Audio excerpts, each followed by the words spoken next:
Mad Ram had its first Town Hall 15 CWL, but how did we do in Champs 3? What's going on, Clash Bashers? Rocky here today, and today we're going to be recapping our Champs 3 CWL here in Mad Ram. And we're going to go through and talk about all 7 of the wars and show off a few of my favorite hits of the week. But I guess the main question is, did we get promoted? And taking a look here, you can see we won all 7 wars, which means we did get promoted to Champion League 2. So a nice little promo in our first Town Hall 15 CWL. But let's talk about each of the wars and what happened and show off some of my favorite hits during the week. So coming into the week, I was really concerned about a lot of 1-stars happening, and in War 1, maybe it was jitters, maybe I don't know what the issue was, but we did have a couple 1-stars, but luckily we had enough triples from Sky, Hendo, Logan, and even Chad to pick us up. And also our opponents, they didn't triple at all, and they even had a 1-star also, so that made us able to win the first war 32-29. And guys, make sure you stick around because we're going to show off this hit from Logan where he uses a heal with his super archers. In war number 2, we cleaned things up though. No 1-stars in here, so we got the 33-29 victory on top of triples from Penn, Postman, and Ricky. So a nice clean war here, just getting those nice solid 2-stars, which I think is going to be the play at Town Hall 15. Go for strong 2-stars and then have a chance to 3-star. And war number 3, we were clean again. No 1-stars again. We had 4 triples from Liberty, Skeens, Van, and Logan here in war number 3. So a really strong war, and we're not really giving up too much on defense, which, I mean, you got to be happy about that. 1 triple, 1 1-star, so we're definitely happy with those results. 34-30 in that war number 3. War number 4, we almost shot ourselves in the foot. It was 28-27. We had a lot of 1-stars, but the bigger issue is we had 1-stars at the end of the war. It was frustrating. It was frustrating to say the least. 2 out of our last 4 attacks were 1-stars. And if our opponent tripled their last attack, they would have actually won this war, but luckily they did not. So we get this victory. We did have a triple here from JJ, but this was by far our worst performance of the week, and we almost shot ourselves in the foot with all those 1-stars at the end, but we still get the victory. But this was probably like our only adversity during the week. 28-27, a win's a win. War number 5 was the war that was going to decide the group. We were number 1 at this point. Joe Mama was number 2. They had just lost, but they were looking really strong. But we came in here and we put up some nice numbers, 33-28, and I think no 1-stars in here. Yeah, no 1-stars. I had a triple in this war. We had Logan with another triple, Ricky with a triple, so some strong performances from the guys. My base even holding the 1-star. So at that point, the group is pretty much decided. We know that we're basically going to win it. We just got to, handle the last 2 wars kind of decently, and handle them decently. We did. We didn't really overwhelm in this war. 31-29. I held another 1-star. I didn't even realize that, but we also had a couple of 1-stars in here. Couple of 1-stars holding us back, but we had triples from Chad, Sky, myself, and that is it. But we also had those 2 1-stars, so it's only a 31 on the victory there. But again, at Town Hall 15, a victory is a victory, right guys? And then our final war was much more decisive, 36-27. Even with the 1-star, we put up some nice big numbers in here. We had tons of triples. Van got a triple, Chad got a triple, I had a triple. We'll show that one off later because that one was really fun. Liberty had a triple, Post had a triple, Sky had a triple, and Hockey had a triple in this war. So wrapping it up, we finished at 297, 86-13 on the percentage. The clan did pretty well. I mean, our numbers, our stars were a little bit lower than at Town Hall 14, but I think that's going to be the new normal. I don't think the hit rates are going to be as high as they were at Town Hall 14, but a huge shout out to all the guys that came out and battled. No one went negative as far as hits went. Even with the 1-stars, everyone went with at least a 2-star average, so that's super positive. And we didn't have to sub anyone out, so you can't really ask for too much more. I mean, we could have definitely subbed people out. There were enough 1-stars, we could have subbed people out.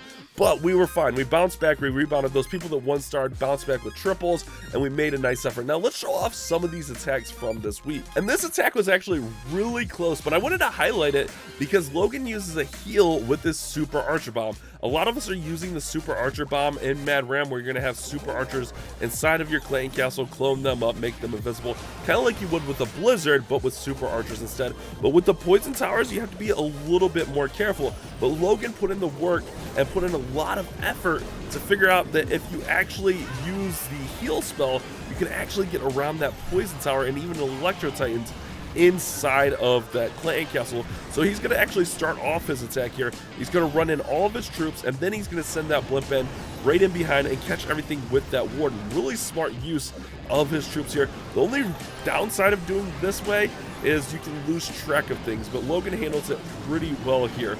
So we're going to have everything just cutting across the base, and you see that blimp coming in up there from the 6 o'clock position. I said up there. More like down there from the 6 o'clock position, but he's going to catch that blimp in the warden ability, and then that blimp's going to fly right in here.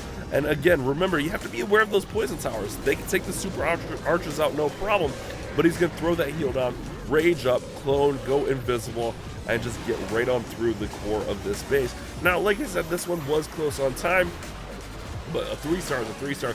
I just really like the use of the heal spell here to counter that poison. He didn't have to worry about it because he had that heal down, and by the time the poison wore off, the heal wears off, it all kind of works out for him.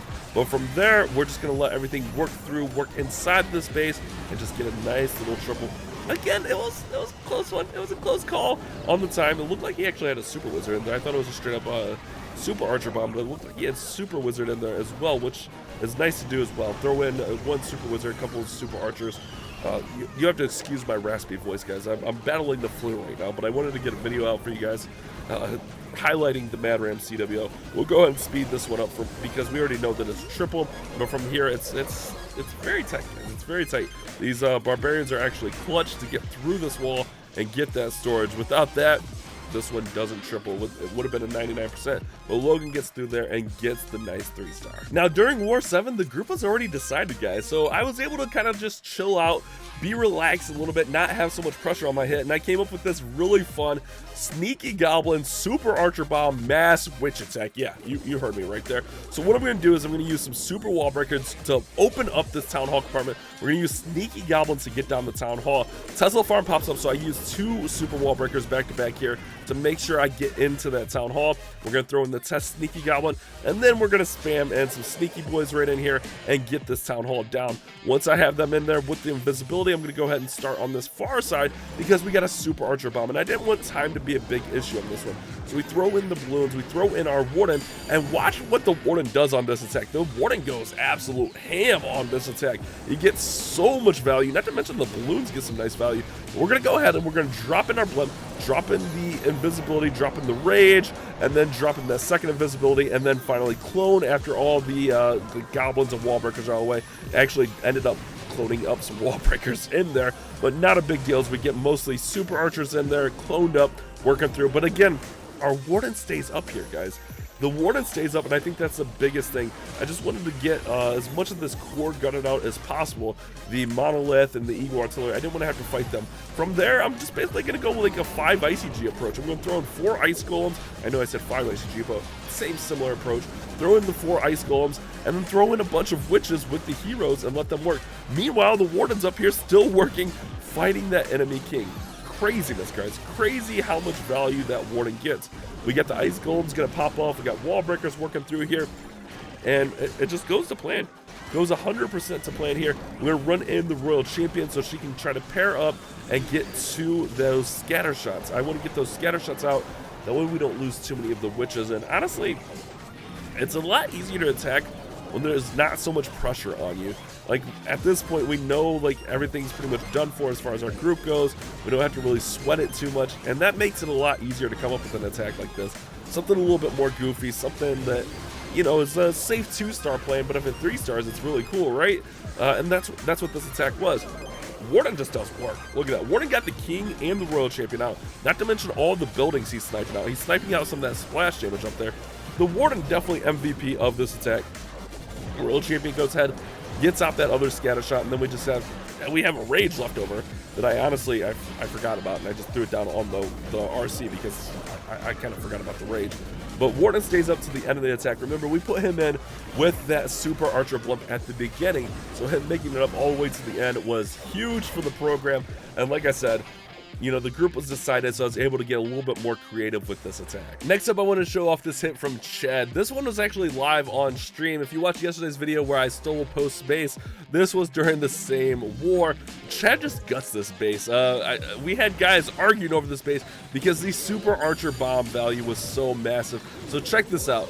Chad's going to go ahead and throw in the blimp, pop that warden ability, and he's just going to land in this compartment. And from there, once he lands in this compartment, this base is destroyed.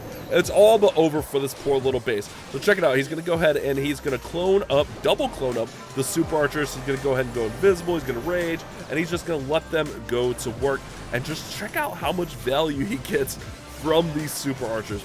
It's absolutely ridiculous how much value they get, and he just keeps going. They just keep going. They get all the way through the monolith. They get through the scatters. They get through the multi. They don't quite get through that other scatter and the eagle, but like the whole middle of the base was basically gutted out here. I think the ice golems, excuse me, froze and stalled the super archers just a little bit. But I mean, realistically, the warden's going to come over here, snipe out with the eagle artillery. So it's basically the whole opener got out everything but one scatter shot.